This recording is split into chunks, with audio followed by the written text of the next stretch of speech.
Hello, this is Commodore Ty here with a Star Trek Lower Decks review. This is Season 1, Episode 5. Wait. Incoming message? Well, crap. I've never done one of these reviews by myself. It's gonna be kind of weird not to have anyone to bounce any jokes off of.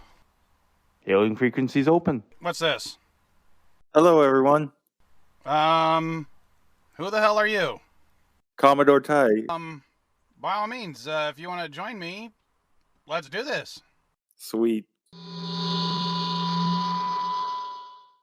Alright, let's start this over.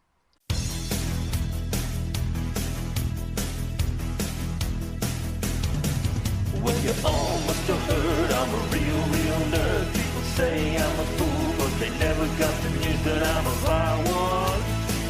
Oh yeah, I'm a fire one. You better turn it up, better keep the channel dialed, cause you're watching Wild Mike and his real wild child. Oh yeah, I'm a fire one. You better turn it up, better keep the channel dialed, cause you're watching Wild Mike and his real wild child.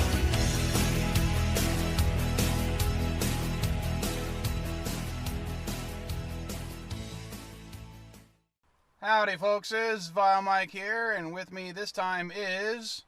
Commodore Ty. And this week we watch the 5th episode of Star Trek Lower Decks, Cupid's Errant Arrow. But before we get to the episode proper, let me ask you this. What is your opinion of Lower Decks? It's surprisingly good. I was ready to rip this show a new one after the trailer. I know I'm going to review them, but I'm not looking forward to it if this is what I'm going to be brought with, of just childish, idiotic humor with no goddamn substance. And I've actually really enjoyed it. And what did you think of episode 5?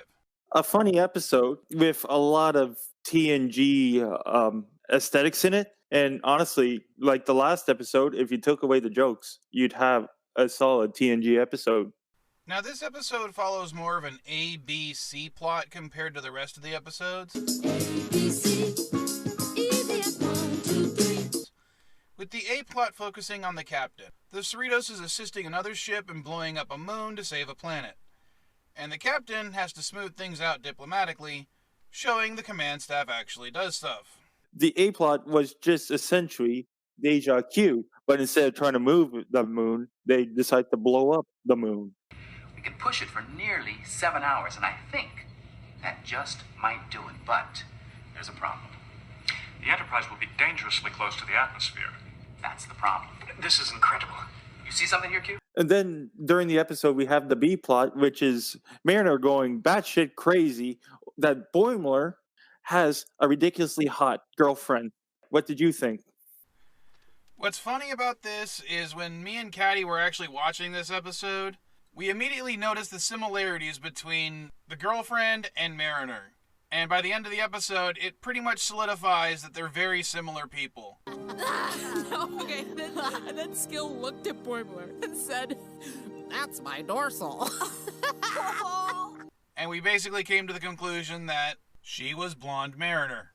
So just like the Vile Child. Yeah, give the girlfriend a phaser fixation and... Boom! You got Caddy.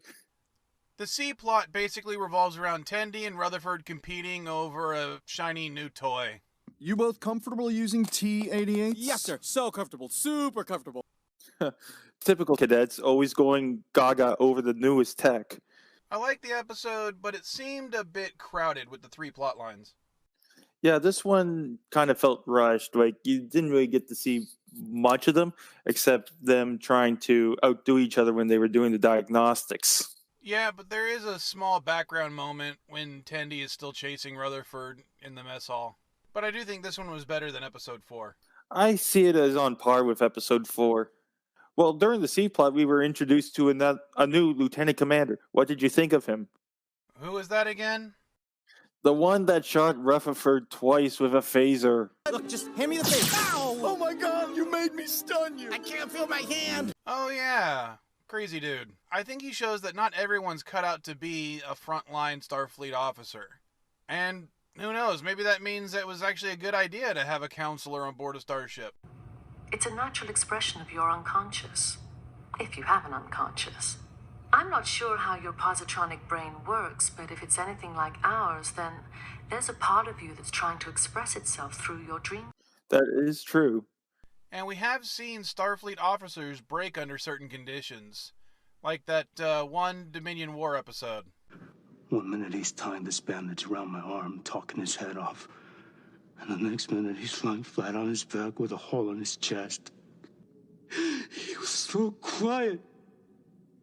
One time in his life, he's quiet.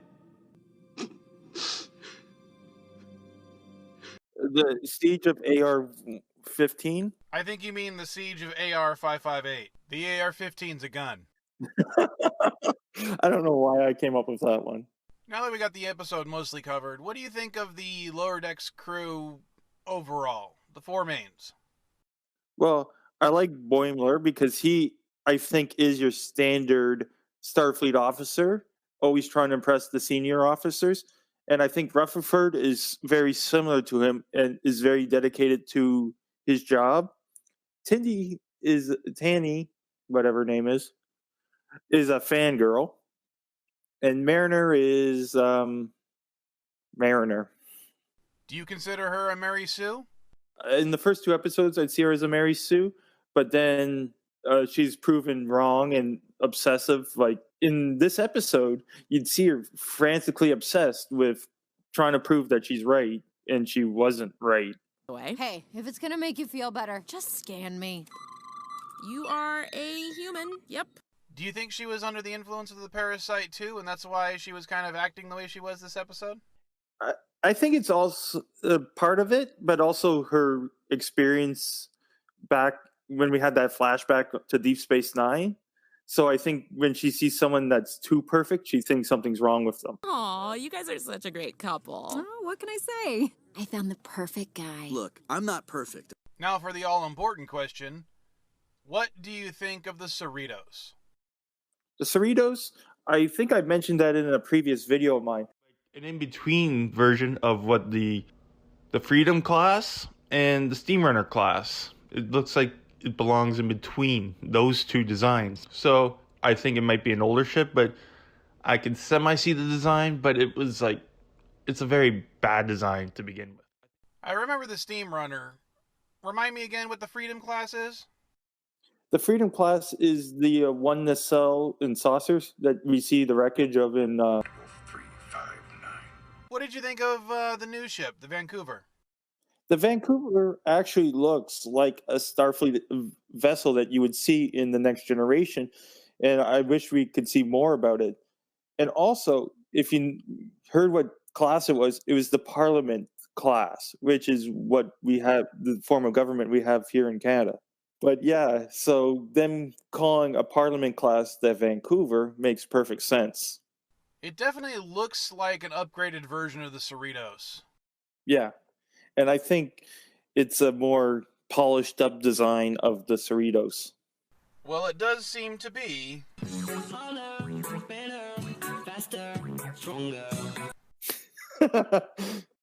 So, going back to the end of the sea plot, Tendi and Rutherford steal a bunch of tech from the Vancouver.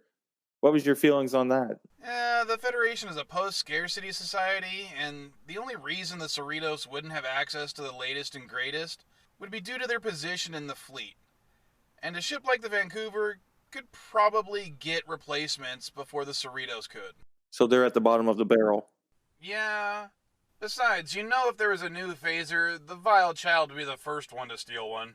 How could I see her actually doing that? I can see her doing that. So what else do you do on your channel? I pretty much do reviews by myself of various Star Trek and other sci-fi and nerdy culture stuff. Well, maybe you can give me some pointers on doing a solo review. If Caddy abandons me in future reviews. Will do. Well, what got you into Trek? I grew up with Star Trek. It was essentially, I was born into Star Trek. That's how they got me to fall asleep as a baby, is put Star Trek on. So, Which show? the original. Cool. Well, thank you so much for joining me for the review. And if you already aren't subscribed to Commodore Ty, click the link in the description and go do so. Also, don't forget to like, comment, subscribe. Also hit that bell on this video. And, later, folkses. Well, take care.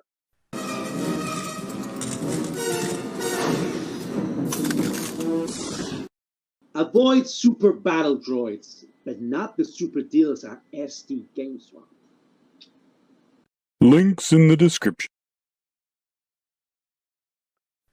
So do you think people will now confuse you with a hyperactive, annoying teenage girl with a slight aptitude for violence? No. Alright, now, get off my digital set, you damn foreigner. Okay.